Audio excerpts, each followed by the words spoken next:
Halo, Assalamualaikum warahmatullahi wabarakatuh. Selamat datang di channel Taufik Ita. Di sini saya akan sharing buku Rich Dad Poor Dad karya Robert T. Kiyosaki. Buku ini pertama kali saya baca tahun 2020 bermula dari sering mendengarkan channel YouTube Danloop. Beliau sering sharing tentang motivasi, bisnis, self-improvement, dan beliau menyarankan untuk membaca buku Rich Dad Poor Dad bagi yang mau belajar tentang finansial, terutama bagi pemula. Jadi untuk pengetahuan dasar. Lalu saya segera hunting di Gramedia dan mendapatkan buku tersebut.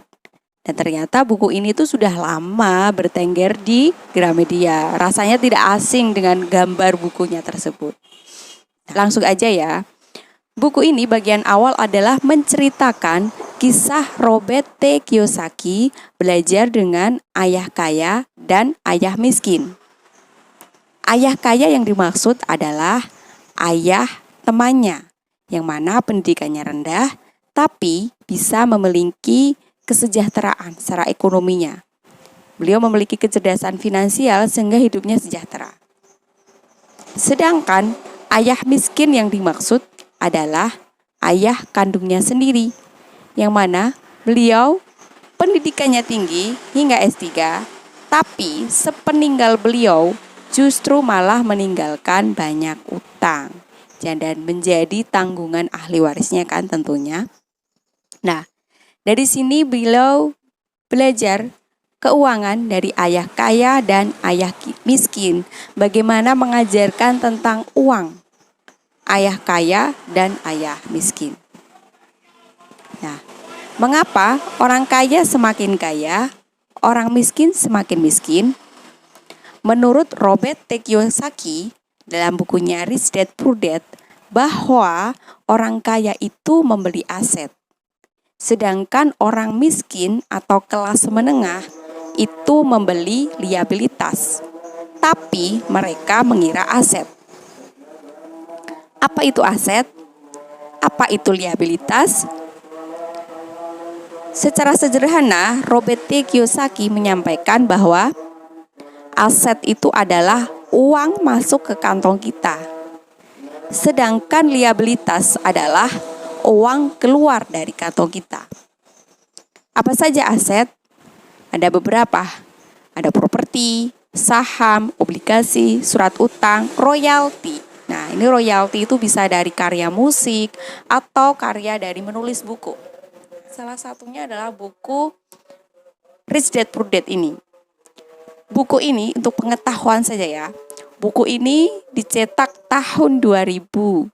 Dan hingga saya beli itu 2020 itu merupakan cetakan ke-54. Luar biasa kan? Nah, dan kemarin di tahun 2022 saya melihat buku ini dan masih juga ada. Berarti ini kan dicetak ulang. Ini adalah salah satu bentuk aset. Beliau tidak setiap hari bekerja dari pagi dan sore. Ketika beliau punya karya berupa buku misalkan, bisa mendapatkan royalti, bisa mendapatkan uang dari penjualan buku ini selama bertahun-tahun. Luar biasa ya. Dan selain itu saya juga pernah melihat di era digital ini sebuah kelas gitu kan, kelas online. Dan misalnya belajar tentang apa gitu kan. Nah, beliau ini yang setiap member yang mau ikut kelasnya itu bayar 200.000 misalkan gitu kan. Nah, saya lihat itu yang membernya sudah ribuan. Berapa kali gitu dari misalkan 1.000 dikali 200.000 sudah penghasilannya berapa dari para member yang ikut kelasnya itu. Jadi dan itu udah berlangsung selama 2 tahunan. Kelasnya itu ada terus gitu kan. Beliau membuat sebuah modul, kemudian dibuat runtut gitu materi tentang sebuah pembelajaran bisnis online misalkan gitu. Nah, dari situ kita bisa mengakses para member-membernya. Ini juga salah satu bentuk aset. Cuma kalau di era digital tuh akan terus mengalami perubahan dan terus update terus ya. Harus terus di-update, jangan sampai ketinggalan gitu kan. Ketinggalan eranya gitu kan. Teknologi digital tuh terus berubah dengan cepat. Nah, dari buku ini mengajarkan bagaimana mengelola uang. Ketika seseorang mendapatkan penghasilan, misalkan dari dia pebisnis atau mungkin dia bekerja pada orang lain. Nah, biasanya orang dari penghasilan itu untuk membeli kebutuhan primer, misalnya rumah. Nah, rumah untuk dihuni. Ya, tidak apa salah sih. Cuma kalau dalam buku ini diajarkan bahwa jangan langsung beli rumah untuk hunian dulu gitu kan. Bangun aset dulu. Karena rumah itu menurut Robert T. Kiyosaki ini bukan aset tetapi liabilitas. Loh, kok bisa? Padahal selama ini kita mengira bahwa aset ya. Karena saat kita membeli rumah itu kita keluar uang. Dan hasil apa yang kita beli itu tidak menghasilkan uang. Bahkan membeli rumah itu kan kita juga kena pajak ya, pajak tahunan. Gitu. Jadi membangun aset dulu. Yang kedua adalah biasanya kalau enggak membeli mobil. Nah, dan mobil itu adalah salah satu bentuk keberhasilan orang. Biasanya belinya mobil. Cuma mobil itu termasuk liabilitas kalau dipakai sendiri. Kita beli mobil, kemudian mengeluarkan uang, dan justru malah akan terus mengeluarkan terus karena kena pajak tahunan, perawatan. Nah, ini perawatan kendaraan itu 3 bulan sekali gitu kan mesti keluar. Belum lagi masuk tol. Nah, jadi justru ketika membeli di mobil dipakai sendiri, malah justru membuka pos pengeluaran baru. Jadi sebaiknya apa? Sebaiknya kalau misalnya pengen punya penghasilan disewakan. Kalau belum, ya jangan beli mobil dulu gitu kan. Nah, beli ya kalau untuk bekerja itu kalau masih bisa memungkinkan menggunakan sepeda motor, maka pakai sepeda motor dulu. Jangan buru-buru beli mobil. Ya, memang kita boleh mengapresiasi sebuah hasil kerja keras, cuma jangan salah. Kemudian kita buru-buru beli mobil, padahal itu sebenarnya kita menambah pos pengeluaran baru. Nah, jadi intinya kita bangun aset dulu. Kata Robert T. Kiyosaki bahwa menjadi orang kaya itu lama, karena dia bangun aset dulu baru membeli konsumsi sendiri. Nah, gitu. Jadi ketika kita penghasilan bangun aset baru dari hasil dari penghasilan dari aset tadi itu bisa digunakan untuk beli mobil, untuk beli sepeda motor, untuk beli rumah, untuk rumah dipakai sendiri dan sebagainya. Nah, ini beberapa contoh ya yang beliau sudah membangun aset dulu dibanding untuk konsumsi sendiri. Dan ini bukan berdasarkan dari bukunya Robert T. Kiyosaki, bukan. Ini berdasarkan pengamatan saya. Contohnya adalah Mas Arli Kurnia. Beliau adalah seorang profit maker. Dalam kisahnya saya mendengarkan di channel YouTube-nya, beliau pernah mengalami jeratan utang, kemudian menjual aset-asetnya, cuma kan masih ada sisa utangnya. Nah, dari sisa utangnya itu kemudian beliau menjual penghemat BBM. Nah, dari hasil penjualan ini selama 3 bulan bisa meraih omset 1,4 miliar. Nah, cukup besar ya, dan profitnya juga besar. Tahu sendiri kan Mas Arli Kurnia kalau mengajarkan menjual sebuah produk itu mendapatkan profit besar itu bagaimana caranya gitu. Beliau sudah mengajarkan tentang profit maker gitu kan. Jadi margin keuntungannya itu besar. Nah, dari situ apa yang dilakukan Mas Arli? Apakah beli mobil? Apakah beli rumah untuk dipakai sendiri? Tidak. Beliau tetap masih pakai sepeda motor. Tapi beliau memang beli rumah, tapi rumah untuk produksi gitu. Ini ada contoh, beliau tidak buru-buru ingin cepat terlihat kaya. Tuh.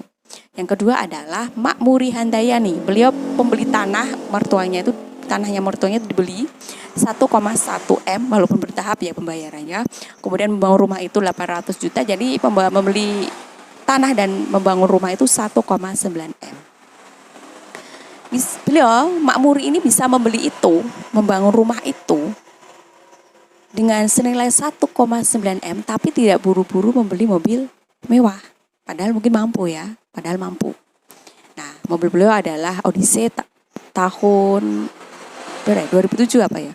Pokoknya senilai 100,7 juta gitu. Karena dia mengutamakan bangun aset. Gitu. Yang berikutnya adalah seorang karyawan. Ya, punya penghasilan, bekerja dari pagi dan sore, penghasilannya dikumpulkan, terus kemudian dibeli sawah. Nah, sawah yang luas. Nah, dari sawah ini kemudian disewakan para petani. Nah, penghasilan setahun itu bisa mencapai 40 juta. ongkang-ongkang bisa dapat 40 juta dari para petani yang menyewa sawah tersebut. Nah, yang keempat adalah seorang ASN. Laki-lakinya ASN, istrinya IRT, anaknya 3. Keluarga ini hidupnya sederhana, tidak punya mobil. Tapi beliau membangun aset. Rumahnya yang lama, nah sampingnya itu ada lahan kosong, kemudian dibangun rumah baru. Keluarga ini kemudian berpindah ke rumah baru, rumah lamanya dikontrakan. Depan rumahnya itu masih ada lahan kosong, dibangun kos-kosan. Keluarga ini hidupnya sederhana, tidak punya mobil, tapi bisa membangun aset. Apakah nggak boleh punya mobil? Boleh saja, asal terukur, asal jangan lupa membangun aset. Karena kadang-kadang ditemui orang penghasilannya bertambah malah sibuk mempercantik mobil, mengganti mobil yang lebih baru lagi, mempercantik rumah. Penghasilannya awalnya segini. Beli mobil Panther, second tahun lama, kemudian penghasilan naik, buat Panther tahun muda. Ganti mobil lagi, penghasilannya naik, ganti Avanza baru, penghasilannya naik lagi, ganti Fortuner, tapi tidak membangun aset. Jadi malah sibuk upgrade mobil terus, atau sibuk mempercantik rumah terus, tapi tidak membangun aset. Mempercantik rumah itu boleh saja, membeli mobil yang bagus boleh saja, tapi jangan lupa membangun fondasi aset, dan jangan lupa hanya sibuk agar terlihat kaya.